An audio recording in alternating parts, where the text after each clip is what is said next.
Okay. So basically, this was the question that Yasmin wrote about was, you work in a big office, there's a popular and cheap restaurant, and the boss is thinking to take out the restaurant and replace it with a child care facility for the parents in the office. So you have two choices: keep the restaurant or replace the restaurant with a child care facility. So what Yasmin's talked about is, first there's a general introduction. It's the tone is good because it's respectful, addressing her boss and saying, it's good that you're collaborating and getting everyone's opinion.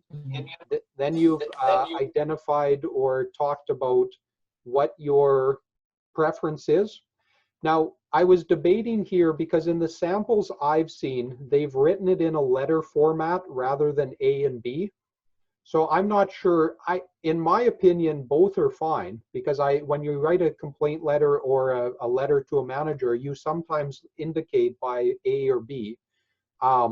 So I'm not sure, but maybe you could also switch the format so that I would choose it for two reasons, and then this would be part of this paragraph, and then you would just have a separate short paragraph there. So that's up to you with that. But your information here is good. The only thing that I disagree with or that I highlighted was you said most employees bring their food, so it would benefit the minority. But in the question, and I highlighted it in yellow, it said it's popular and cheap. So it does seem to indicate that there are many people in the office using it. Okay. Now, just because it's popular and cheap, though, it's a very big office. So maybe there's still a minority using it. So it's kind of debatable. But when I first looked at it, I thought, well, it's popular and cheap. There's still lots of people using it. So just be cautious with that. But then you talk about here, purchase their lunch. There's other choices. And so you just said it has several cheap options. And because it already said this restaurant is cheap, that's why I added the word other. So there is this cheap restaurant, but there are other cheap options, and there's fast food and healthy. Now, you already said options here, so I was just thinking, how can I change it so I'm not saying the same word? So I think here you could say both fast food and healthy choices. So options isn't wrong. I'm just trying to add to the vocabulary there, so I'm avoiding repetition. Okay. In the blue, what I've highlighted there are the sections where it's good with what you've written. So if I were you, which indicates the benefit, those are high level phrases. So that's not a wrong thing. That's actually a great thing when I'm going through and seeing how they're marking. So that's good. Even here, finish all the new projects. The tone here is good because it's very context specific. You're talking to your manager or your boss in an office, and that's typical of what would happen in a dialogue or communication in the office. And you explain about takes a lot of time, but this would help us with more time in the office. I know you'll make the best choice, so count on me, whatever option you choose. You could also say regardless of the option you choose. So again, they're both grammatically correct. Regardless is sometimes a bit more common, but both are okay with that. So I haven't gone through and made a couple of comments as I did for the first one, but I think this is also quite good. So what I want to do for the last couple of minutes is just jump over to the CELPIP website and show, let me just get to I want to just show what a level 10 looks like, just so that we can have a bit of a comparison there. And I'm not sure, I think it's under this, yeah. Okay, so I'm not going to go into a lot of detail. I'll upload the video from the morning classes where it was more just teaching the whole session. And there I explained how do you get to this page. But this is under the CELPIP website under test scores. And then you can look at, let me just go up here and make this, close this. So you can actually look at the different levels. So from 3 up to 12. So I don't know, Yasmin, have you seen this before or not yet? Not yet. I went through the sections for the mock test, Okay. but Yeah. not. I haven't reviewed this section. I will read it. Okay, so yeah, once I've uploaded the video from earlier this morning, because tonight we won't have as much time to do all of the things I want, but also go back to my video in our group from last week with writing task 1, because I look at a level 4 and then I compare it to a level 7 and then a level 10. So now, because of our time, I'm just going to look at a level 10, but what I encourage students to do was look at, like, if you look at a 9 to a 10, you're not really seeing a huge difference. But I would look at like a 6, an 8, a 10, and you can start to see the difference because they use the same topic, and then so they have a description of what is expected at a level 10 in each area. I'm not going to read through that because you can see that, but they have then these sample responses. So they talk about a library, a public library, and writing an email to the librarian. And then they talk about a government survey about delivering the mail. So we'll look at this very quickly, and then unfortunately we'll have to kind of wrap up. But you can look at the rest of these on your own in the next day or so, or even later tonight. So when we're looking at a level 10 response, you can see here it's similar to what you've done. There's short sections of 2 or 3 sentences, but I can see that there's details. Let me just move this and move the, okay. So there's some details like 2 or 3 times a week. There's phrases and vocabulary that is higher level than if you see a 6, for example, or an 8.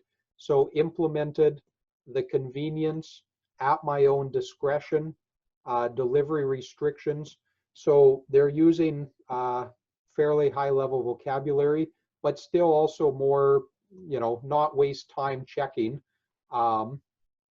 So realistically, more than once or twice a week, which I think there was an if clause too. So some of these are just showing the grammar structures and how they're making complex sentences.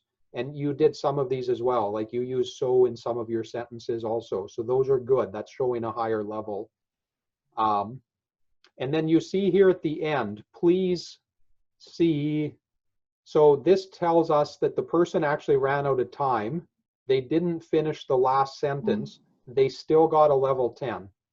So that's where, when you're going into the exam, what I recommend is look at the question and think about it for 2 or 3 minutes. Sorry, I'll go down. Look at it and think about it for 2 or 3 minutes while you're just kind of analyzing, identifying the key words and what it's asking you. And then from there, go into more detail of how are you going to write, what's the descriptions, what specific information. And then, like you wrote, you're taking a bus, it's hard to bring your 2 children, etc. back. That's similar to what they're writing here in the detail area and adding that information. So from a response, and again, with CELPIP, they're looking at both task 1 and task 2 and giving you a total mark. And there's 2 instructors looking at each one. So this is the responses including both, but it says right here, task B is incomplete, but it's still coherent. It's clear what the person's opinion was and why they wanted to be able to pick up the mail twice a week. They use higher level vocabulary, so realistically, the convenience outweighs all the more appealing. It's easy to read because they're linking their ideas. So as such, given, which, so long as, and you're also using a lot of those, Yasmin, in your writing.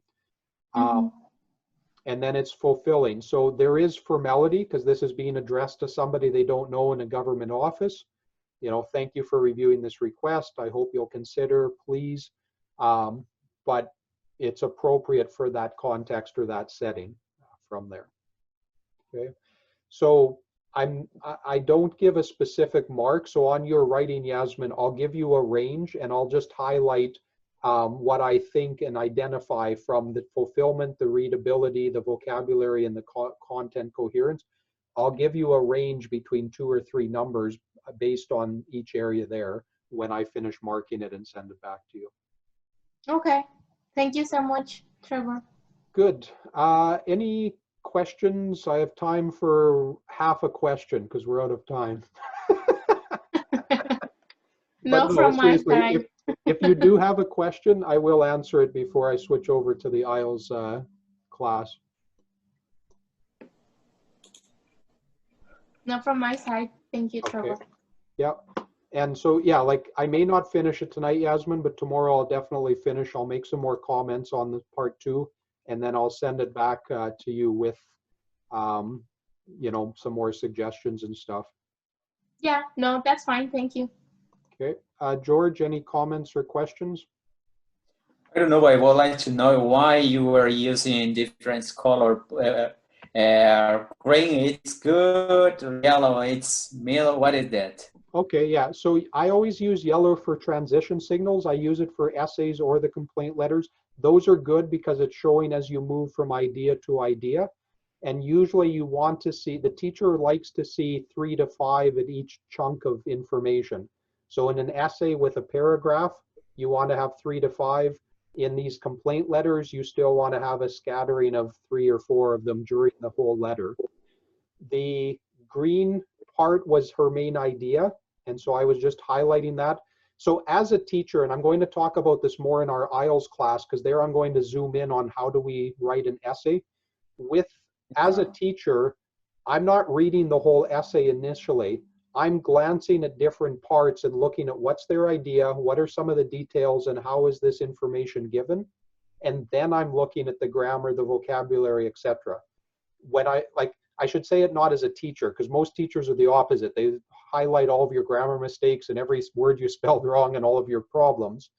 But for an exam, we're actually looking at the bigger picture first, and then we go into more details of what are the smaller mistakes in words, changes, word choice, and vocabulary, spelling, etc.